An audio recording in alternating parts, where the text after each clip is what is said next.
SSC CGL 2026 के इस खास एक्सप्लेनर में स्वागत है। चलिए इस साल के इस बेहद विशाल भर्ती अभियान और इसके बिल्कुल नए प्रशासनिक ढांचे, जिसे स्लाइडिंग फ्रेमवर्क सिस्टम कहा जा रहा है, उसको आज बहुत ही आसान भाषा में डिकोड करते हैं। शुरुआत करते हैं इस चौंका देने वाले आंकड़े से। 12,256 साल 2026 में ग्रुप बी और सी के लिए पूरी इतनी वैकेंसीज आई हैं। सच में ये कोई छोटा नंबर नहीं है, बल्कि अपने आप में एक बहुत बड़ा मौका है। आगे बढ़ने से पहले एक नज़र डालते हैं कि हम क्या क्या कवर करने वाले हैं। पहले बात करेंगे 2026 के इस महा अवसर की, फिर कुछ महत्वपूर्ण तिथियां, योग्यता और शारीरिक मानक। इसके बाद समझेंगे कि खाली पदों की समस्या आखिर है क्या, जिसकी वजह से ये नया स्लाइडिंग तंत्र लाया गया है, और अंत में देखेंगे पहचान सत्यापन की पूरी प्रक्रिया।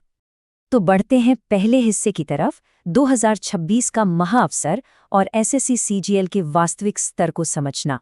देखिए, एसएससी सीजीएल सिर्फ कोई आम परीक्षा नहीं है। ये सीधा भारत सरकार के सबसे प्रतिष्ठित मंत्रालयों में एंट्री का रास्ता है। इसमें मिलने वाले पदों की वैरायटी सच में कमाल की है।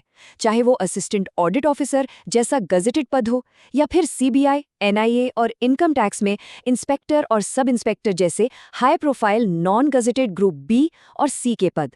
ये वो रोल्स हैं जो एक शानदार करियर की मजबूत नींव रखते हैं। अब आते हैं दूसरे हिस्से पर, महत्वपूर्ण तिथियां और समय सीमा। एक तरह से कहें तो ये समय के खिलाफ एक दौड़ है। और समय के खिलाफ दौड़ इसलिए क्योंकि शेड्यूल बेहद टाइट है। 21 मई से आवेदन शुरू हैं और 22 जून को खत्म। 29 जून को करेक्शन विंडो खुलेगी और उसके तुरंत बाद अगस्त-सितंबर में ही टियर 1 की परीक्षा शुरू हो जाएगी। यानी फॉर्म भरने के बाद तैयारी के लिए मुश्किल से 2-3 महीने मिलेंगे। इसलिए एक-एक दिन बहुत कीमती होने वाला है। तीसरा हिस्सा, योग्यता और शारीरिक मानक। आखिर इसके लिए कौन योग्य है?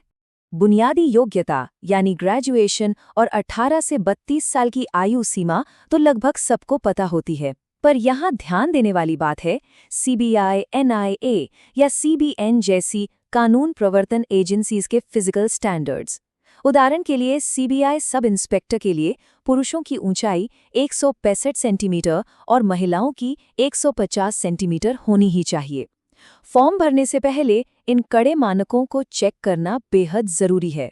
चलिए अब चौथे हिस्से की बात करते हैं, खाली पदों की समस्या, जो दरअसल सिस्टम की एक बहुत पुरानी खामी रही है। होता क्या था कि हर साल कई उम्मीदवार डॉक्यूमेंट वेरिफिकेशन के लिए नहीं आते थे, या फिर उन्हें पद तो मिल जाता था पर वो ज्वाइन नहीं करते थे। नतीजा, हजारों सीटें बिल्कुल खाली रह जाती थीं। इस पूरी दिक्कत को खत्म करने के लिए जो कदम उठाया गया है, उसका सीधा और सपाट मकसद है एक ही परीक्षा चक्र में अधिकतम रिक्तियों का भरा जाना सुनिश्चित करना। मतलब अब सिस्टम बदलना ही था ताकि कोई भी सीट बेकार न जाए। और इस समस्या का समाधान है हमारा 5वां पॉइंट, स्लाइडिंग तंत्र, जिसे हम सिंगल रीएलोकेशन राउंड के नाम से भी जान रहे हैं। यहीं पर इस नए सिस्टम का सबसे दिलचस्प और रणनीतिक हिस्सा आता है। एलोकेशन के बाद उम्मीदवारों के सामने 2 विकल्प होंगे, फिक्स और फ्लोट। अगर फिक्स चुना तो इसका मतलब है कि जो पद मिल गया उसे अंतिम रूप से मंजूर कर लिया गया है, कभी कोई अपग्रेड नहीं होगा। पर अगर फ्लोट चुना तो इसका मतलब है कि अगर कोई और बेहतर पद खाली होता है तो वहां अपग्रेड किया जाए। ये सुरक्षा और बेहतर अवसर के बीच एक बड़ा चुनाव करने जैसा है। पर यहाँ एक बहुत बड़ा रिस्क भी जुड़ा है। देखिए, अगर फ्लोट विकल्प चुना और पद सच में अपग्रेड हो गया तो नया पद हर हाल में ज्वाइन करना ही पड़ेगा। अगर ज्वाइन नहीं किया तो पहले वाला और नया दोनों ही पद हाथ से निकल जाएंगे। ये नियम सबके लिए पूरी तरह से बाध्यकारी है, इसलिए इस विकल्प को बहुत सोच समझकर चुनना होगा। अब आते हैं आखिरी और छठे हिस्से पर, पहचान सत्यापन प्रक्रिया, यानी अपने एलोकेशन को पूरी तरह सुरक्षित करना। एलोकेशन मिलने के बाद उसे पक्का करने के लिए आधार बेस्ड आइडेंटिटी वेरिफिकेशन अनिवार्य है, और ये एक step by step digital process है। सबसे पहले पोर्टल डैशबोर्ड पर जाना होगा, फिर अपनी सुविधा के अनुसार क्षेत्रीय कार्यालय चुनना होगा, उसके बाद एक टाइम स्लॉट बुक करना होगा। जैसे ही ये होगा, वेन्यू की डिटेल और कंफर्मेशन सिस्टम की तरफ से मिल जाएगा। इस डिजिटल कैलेंडर इंटरफेस में जो हरे रंग के स्लॉट दिखते हैं वही उपलब्ध समय बताते हैं।